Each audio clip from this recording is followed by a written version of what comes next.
सभी पानीपत वासियों को नव वर्ष की, आने वाला त्यौहार लोहड़ी की, मकर संक्रांति की हार्दिक बधाई देना चाहूँगा। और आने वाली 22 तारीख को जैसे कि रामलला जी हमारे अयोध्या में विराजमान होने जा रहे हैं, सभी से अपील करना चाहूँगा कि उस दिन आप इसको दिवाली की तरह इसको मनाएं। जैसे हम दिवाली पे त्यौहार को मनाते हैं दिए जला के, आतिशबाजी करके, सभी नगरवासियों से प्रार्थना करूँगा कि उस दिन घर में दिए जलाएं और इसको दिवाली की तरह त्यौहार को मनाएं। धन्यवाद। नमस्कार, मैं अभिषेक वर्मा, न्यूज़ आर्यावर्त टाइम्स में आपका स्वागत है। मैं फ़िलहाल मौजूद हूँ धर्मवीर पाड़ा जी के साथ में, जो कि करनाल पानीपत लोकसभा के पूर्व प्रत्याशी रहे हैं और नीलोखेड़ी के फ़िलहाल प्रभारी हैं, INLD नेता हैं। बात करते हैं इनसे। नमस्कार सर। नमस्कार। सबसे पहले तो आपके चैनल का आपका स्वागत है, हार्दिक अभिनंदन है। एक बार आप अपना पूरा परिचय दे दीजिए, क्या आप रहे, क्या आप हैं फिलहाल? मैं स्टूडेंट टाइम से ही इंडियन नेशनल लोकदल का कार्यकर्ता के रूप में मैं काम करता रहता हूं और 2019 का मैंने करनाल लोकसभा से चुनाव लड़ा और असंध से भी चुनाव लड़ा विधानसभा का। और अभी मैं जो संगठन में जो जिम्मेवारी मिलती है मैं वो काम करता हूँ। तो INLD का अब क्या विज़न है भविष्य को लेके, अगर ये सत्ता में आती है? अभिषेक जी, आज हरियाणा प्रदेश के अंदर जो हालात बने हुए हैं, ऐसे हालात में इंडियन नेशनल लोकदल ही एक विकल्प है जो हरियाणा प्रदेश की जनता की उम्मीदों पर खरा उतरता है। और बीजेपी और कांग्रेस से त्राही त्राही और परेशान और दुखी होकर के आज जो जनता दुखी है, जनता के दिलों की एक आशा की जो किरण है वो केवल इंडियन नेशनल लोकदल है। चौधरी ओम प्रकाश चौटाला जी और किसान रत्न चौधरी अभय सिंह चौटाला जी ही जनता के नेता साबित हो सकते हैं। तो ये आशा की किरण, ये जो आपने कहा आशा की किरण है INLD, तो आशा की किरण को जनता तक पहुंचाने के लिए INLD पार्टी क्या कर रही है? देखिए, जितना बड़ा संगठन इंडियन नेशनल लोकदल का हरियाणा प्रदेश में है, इतना बड़ा संगठन कोई और नहीं है। हमारा प्रत्येक बूथ पर कार्यकर्ता है जो 24 घंटे समाज की सेवा में है। और हमारा संगठन प्रदेश स्तर से लेकर के जिला स्तर, हल्का स्तर, जोन स्तर, फिर गांव स्तर, फिर बूथ स्तर पर हमारा वर्कर है, हमारा कार्यकर्ता है। और जनता के दिलों के अंदर आज जो राज करता है वो केवल और केवल इंडियन नेशनल लोकदल करता है। इस संगठन और इस साख के चलते हम दावे से कह सकते हैं कि हरियाणा के अंदर बीजेपी का, वर्तमान सरकार का कोई विकल्प है तो वो केवल और केवल चौधरी अभय सिंह चौटाला जी हैं और इंडियन नेशनल लोकदल है। मैं बात करूं अगर पार्टी से हटके योजनाओं की, कि क्या योजनाएं हैं पार्टी की जिससे कि हरियाणा प्रदेश के लोगों को फ़ायदा मिल सकता है? देखिए, आज सबसे बड़ी जो योजना है वो बेरोजगारी को ख़त्म करने की है। बड़ी विडंबना है कि जिस प्रदेश के अंदर इतने उद्योग हैं, देश की राजधानी इसके बीच में विद्यमान है, हमारे इतने मानेसर जैसे और औद्योगिक क्षेत्र हैं, उस प्रदेश के अंदर सरकारी आंकड़ों के मुताबिक 38% बेरोजगारी होना ये एक बहुत बड़ी विडंबना है।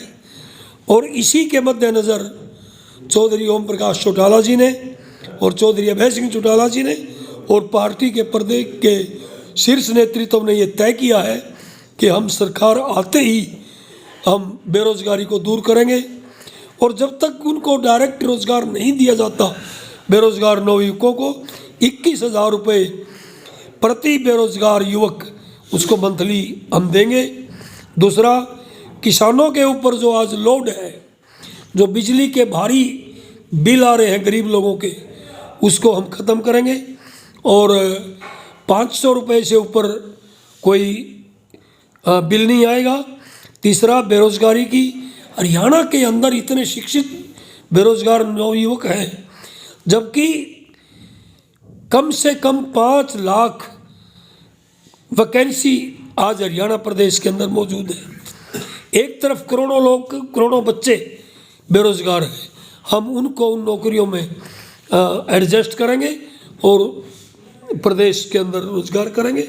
दूसरा, स्वास्थ्य के लिए हम हर गांव-गांव में हॉस्पिटल खोलना और डॉक्टरों की भर्ती करना, स्वास्थ्य सेवाओं को पूरा करेंगे। और इस तरीके से महिलाओं के उत्थान के लिए हमारे पास बहुत विस्तृत योजनाएं हैं। हम प्रत्येक गृहिणी को 1100 रुपये महीना और गैस का सिलेंडर फ्री वो देंगे और इस तरीके से प्रदेश के हर वर्ग के लिए एक बहुत सुंदर प्रोग्राम करके और इस प्रदेश को हम खुशहाल बनाएंगे। कहने का मतलब आम आदमी पार्टी की योजनाएं कॉपी करना नहीं, आम आदमी पार्टी का तो हरियाणा के अंदर कोई वजूद ही नहीं है और आम आदमी पार्टी तो ये तो कल की पैदाइश है। इंडियन नेशनल लोकदल तो आज़ादी से लेकर के मैं बड़े गर्व के साथ और कॉन्फिडेंस के साथ ये कह सकता हूँ कि सरदार भगत सिंह के साथ मिलकर के चौधरी देवीलाल ने जंग आज़ादी शुरू की। उसके बाद पर हरियाणा भारतवर्ष की सरकार बनाई, प्रदेश के मुख्यमंत्री रहे और इंडियन नेशनल लोकदल के जो संस्थापक नेता थे चौधरी देवीलाल, चौधरी ओम प्रकाश चौटाला जी, ये सौभाग्य की बात है और खुशी की बात है और गर्व की बात है कि जितनी देश के अंदर योजनाएं चल रही हैं वो सारी की सारी योजनाएं वो चौधरी देवीलाल और इंडियन नेशनल लोकदल के चौधरी ओम प्रकाश चौटाला जी की चलाई हुई है। ये इस तरीके की तो पता नहीं कितनी पार्टियां आई हैं, कितनी गई हैं। आम आदमी पार्टी का तो कोई वजूद ही नहीं है हरियाणा में। तो जो भी आपने पॉइंट्स अभी बताए, जो भी आपने अपना प्लान बताया, INLD का प्लान बताया कि ये सब होने वाला है, तो ये इन प्लान्स पर पूरी तरह से काम हुआ है या सिर्फ ये अभी बातों में है कि इतना कुछ होगा? मैं थोड़ा सा पृष्ठभूमि पे आपको ले जाता हूँ। 1977 में हमारी सरकार थी, चौधरी ओम प्रकाश चौटाला जी, चौधरी देवीलाल जी हरियाणा के मुख्यमंत्री थे। जितनी योजनाएं थी वो सारी की सारी चौधरी देवीलाल ने शुरू की थी। आज तक लोग याद करते हैं। 77 से पहले तो एक किस्म का ब्रिटिश सरकार जैसा रूल था, आतंक का रूल था। चौधरी देवीलाल असली आज़ादी लेके आए थे। उसके बाद 1987 में 90 में से 85 सीट लोकदल को मिली थी, चौधरी देवीलाल को मिली थी और जितनी योजनाएं उस समय लागू हुई वो आज भी लोग, वो स्वर्णिम युग था, आज भी लोग उसको याद करते हैं। चाहे बुढ़ापा पेंशन थी, चाहे कर्जा माफ़ी थी, चाहे गरीब बच्चों के लिए स्कूल के लिए रोज़ का 1 रुपया था, चाहे जच्चा बच्चा के पैसे देने थे, चाहे गरीब लोगों की चौपाल थी, चाहे लंबरदारी थी, वो सभी की सभी जितनी सैकड़ों स्कीमें वो हमारे शासनकाल में बनी थी। उसके बाद हमारी सरकार 1999 में आई थी और फिर 2000 में आई थी। तो उसमें जो चौधरी ओम प्रकाश चौटाला जी थे, उन्होंने गांव-गांव के अंदर खुले दरबार लगाए थे। ऐसा शासनकाल चाहे राजा भोज के समय आया था, चाहे चौधरी ओम प्रकाश चौटाला जी का शासनकाल था, जब हर गांव में जा कर के खुले दरबार लगाए थे और एक एक आदमी से पूछा था, बताओ तुम्हारी समस्या क्या है।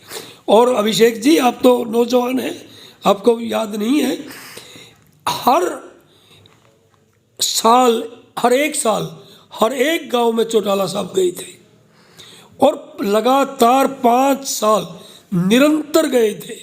ये कोई वैसी बात नहीं है कहने की। इतना पैसा, इतनी फंडिंग, इतना डोनेट उन्होंने किया था कि पंचायतों पे, डिपार्टमेंट्स पे खर्च नहीं हुआ था पैसा। और काबिल गौर बात यह है, जब चौटाला साहब की सरकार आई थी तो उस समय सरकार बहुत बड़े कर्ज में थी, और जब चौटाला साहब की सरकार गई उस समय 1800 करोड़ रुपए बैंक बैलेंस था। लेकिन आज विडंबना देखिए, आज 3.5 लाख करोड़ रुपए का प्रदेश सरकार पे कर्जा है और जनता दुखी है। सारी जनता के हाथ में कागज़ पकड़ा दिए हैं, लंबी लाइनों में खड़े हैं, सड़कें टूटी पड़ी हैं, ना कॉलेज है ना स्कूल है। स्कूल है तो उनमें अध्यापक नहीं है, कॉलेज है तो उसमें लेक्चरर प्रोफेसर नहीं है, हॉस्पिटल है तो उसमें डॉक्टर नहीं है, और बहुत एक दुर्गति इस प्रदेश की है। मैंने जैसे कहा कि बेरोजगारी एक चरम सीमा पर है, यहाँ के बेरोजगार नौजवान विदेशों में पलायन कर रहे हैं। ऐसी स्थिति आज है, उसकी तुलना चौधरी ओम प्रकाश चौटाला के शासनकाल से आप करेंगे, वो स्वर्णिम युग था। आज भी लोग देखते हैं कि वो चौधरी ओम प्रकाश चौटाला का स्वर्णिम युग कब आए और कब हम सुख से जीवन व्यतीत करें।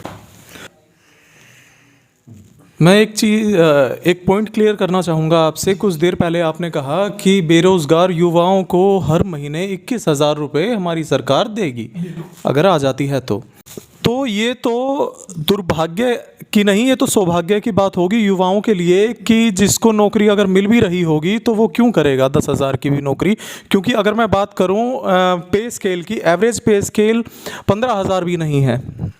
हरियाणा में युवाओं का एवरेज पे स्केल 15,000 भी नहीं है। अभिषेक जी, हरियाणा के अंदर आज 5 लाख वैकेंसी हैं और उनको भरने के लिए करोड़ लाखों 20-30 लाख लोग हैं, नौजवान हैं, जिनको रोजगार नहीं मिलेगा। उनको 21,000 रुपये बेरोजगारी भत्ता देंगे, और जब उनको रोजगार दे दिया जाएगा तो बेरोजगारी भत्ता ख़त्म करके उनको रेगुलर नौकरी दी जाएगी, उद्योग लगेंगे, एक्सपोर्ट होंगे, देश के अंदर खुशहाली आएगी, प्रदेश के अंदर तो रोजगार बढ़ेंगे। अब मैं व्यक्तिगत सवाल पर आता हूं, आपकी क्या तैयारियां चल रही हैं चुनाव को लेकर? अभिषेक जी, मैं 24 घंटे 7 दिन 30 दिन और 12 मास का रेगुलर कार्यकर्ता हूँ, पार्टी का सिपाही हूँ। पहले मुझे लोकसभा की चुनाव की जिम्मेवारी दी गई, विधानसभा की जिम्मेवारी दी गई। मैं कई जिलों में प्रभारी के तौर पर हमने काम किया। अब भी हमारी तैयारी पूरी है। हम 24 हम बैरक में कभी नहीं आते, हम हमेशा मोर्चे पे रहते हैं। और जब भी चुनाव होगा, चाहे वो अप्रैल में हो, चाहे वो सितंबर अक्टूबर में हो, हम 24 घंटे चुनाव के लिए तैयारी में हैं। और निश्चित रूप से 2024 में जब चुनाव होगा वो इंडियन नेशनल लोकदल की सरकार बननी तय है। तो तैयारियां एकदम पूरी हैं? पक्की तैयारी है और हर कार्यकर्ता की तैयारी है, हमारी भी तैयारी है। और निश्चित रूप से अब की बार हम विधानसभा में जाएंगे और अपनी सरकार बनाएंगे। तो चलिए, ऑल द बेस्ट आपको। Thank you.